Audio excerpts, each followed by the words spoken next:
How to design a reliable factory network. Simple IT checklist. Hello everyone. Welcome to FactoryNet Pro. In this video, I want to talk about an important topic. How to design a reliable network for a factory. In many factories, when something stops working, people think the problem is the machine, the PLC, the server, or the software. But sometimes the real problem is the network. A weak network design can cause production downtime, slow systems, camera disconnection, ERP problems, and difficult troubleshooting. So, in this video, I will share a simple IT checklist for designing a stable and reliable factory network. This checklist is useful for IT managers, network engineers, factory owners, and everyone who works with industrial IT infrastructure. Let's start. Step 1. Create a network map. The first step is to create a clear network map. Before you buy new switches, firewalls, access points, or servers, you need to understand your current network. Your network map shows the main rack, switches, firewall, internet connection, servers, fiber links, access points, cameras, PLCs, HMIS, and important production systems. This map does not need to be very complicated. Even a simple diagram is much better than having no documentation. When a production line loses connection, the IT team should quickly know which switch, cable, port, VLAN, or link is involved. Without a network map, troubleshooting becomes slow and stressful. In a factory, time is very important. A small network problem can stop production, delay orders, and create financial loss. So, my first recommendation is simple. Do not start with buying equipment. Start with documentation. Step 2. Separate office and production networks. The second step is to separate office and production networks. One of the biggest mistakes in factory IT infrastructure is using one flat network for everything. Office computers, accounting systems, internet users, cameras, PLCs, HMIS, production, servers, and guest Wi-Fi should not all be in the same network. It is better to separate them into different networks. For example, you can have one network for office users, one network for production devices, one network for cameras, one network for servers, and one network for guests. This separation can be done with VLANs and firewall rules. Why is this important? Because it improves security, reduces unnecessary traffic, and makes troubleshooting much easier. For example, if a computer in the office has a virus, it should not easily reach PLCs or production systems. Also, if the camera network has heavy traffic, it should not slow down the office network or the production network. Network separation is not only a technical topic, it is part of business continuity and factory security. So remember, office network and production network should not be mixed together. Step 3. Choose the right switches. The third step is choosing the right switches. In a factory, a switch is not just a device with many ports.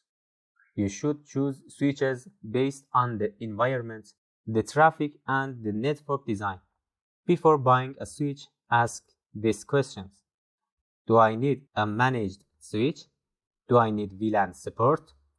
Do I need PoE for cameras or access points? Do I need fiber ports? Will this switch be installed in a hot or dusty area? Do I need redundancy? Do I need monitoring features?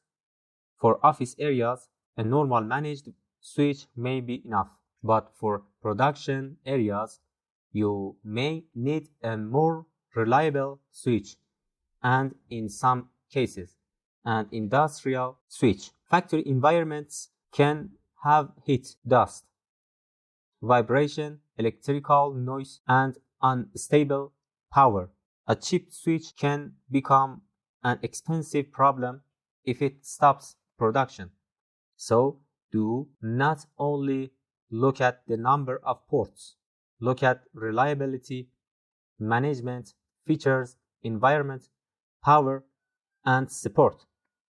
In factory networks, stable equipment is more important than cheap equipment. Step 4. Use firewall rules and backup internet. The fourth step is firewall rules and backup internet. A firewall should not only connect the factory to the internet. A good firewall should also control traffic between different networks. For example, office users should not have full access to PLCs or production devices. Remote access should be controlled with VPN. Only required ports and services should be allowed. This is very important for security. In many factories, remote support is needed for machines, software, cameras, or servers. But remote access must be controlled. Do not open dangerous ports directly to the internet. Use VPN, strong passwords, and clear access rules. Also, think about backup internet.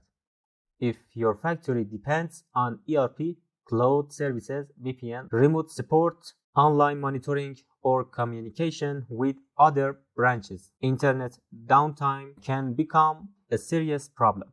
A backup internet connection can help critical services continue working when the main internet connection fails. So, the firewall is not only for internet access, it is a key part of factory security, control, and reliability. Step 5. Use monitoring and alerts. The fifth step is monitoring and alerts. You should not wait for users to call and say, the network is down. A professional IT team should know about problems before users report them. You can monitor switches, servers, firewall, internet links, UPS devices, access points, cameras, and important production systems. Monitoring can show device port status, bandwidth usage, packet loss, CPU usage, memory usage, temperature, power problems, and downtime. Even a simple monitoring system is better than no monitoring. For example, if an important switch goes offline, the IT team should receive an alert. If internet speed becomes very slow, the IT team should know. If a UPS has a battery problem, it should be checked before a power failure happens. In a factory, fast detection means less downtime. Monitoring helps you move from reactive support to proactive support. Instead of waiting for problems, you can prevent many problems before they become serious. Step 6. Backup device configuration. The sixth step is configuration backup. This step is very important, but many people forget it. You should have backups of firewall configuration, switch configuration, server configuration, NAS configuration, and important software settings. Imagine your firewall fails and you do not have a backup. How long does it take to rebuild all firewall rules, VPN settings, VLANs, NAT rules, and security policies? Maybe hours, maybe days. But with a good backup, recovery is much faster. The same thing is true for managed switches. If a switch fails and you do not have the configuration backup, you may need to recreate VLANs, trunk ports, access ports, IP settings, and other settings manually. This can be very stressful during production time.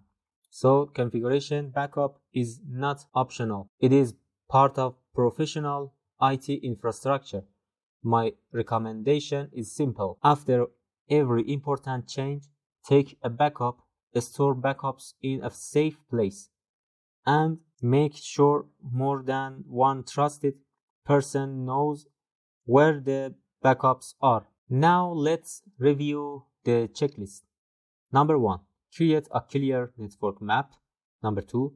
Separate office and production networks. Number 3. Choose the right switches. Number 4. Use firewall rules and backup internet. Number 5. Use monitoring and alerts. Number 6. Backup device configuration. A reliable factory network should be stable, secure, and easy to troubleshoot. Before buying more equipment, start with a clear design. Good network design can reduce downtime, improve security, and make IT support much faster. In factory IT, the goal is not only to connect devices, the real goal is to keep production running. If you work with factory IT, industrial networks, infrastructure, servers, firewall, VLANs, or monitoring, subscribe to FactoryNet Pro. In this channel, I share practical IT solutions for factories and industrial environments. Thank you for watching.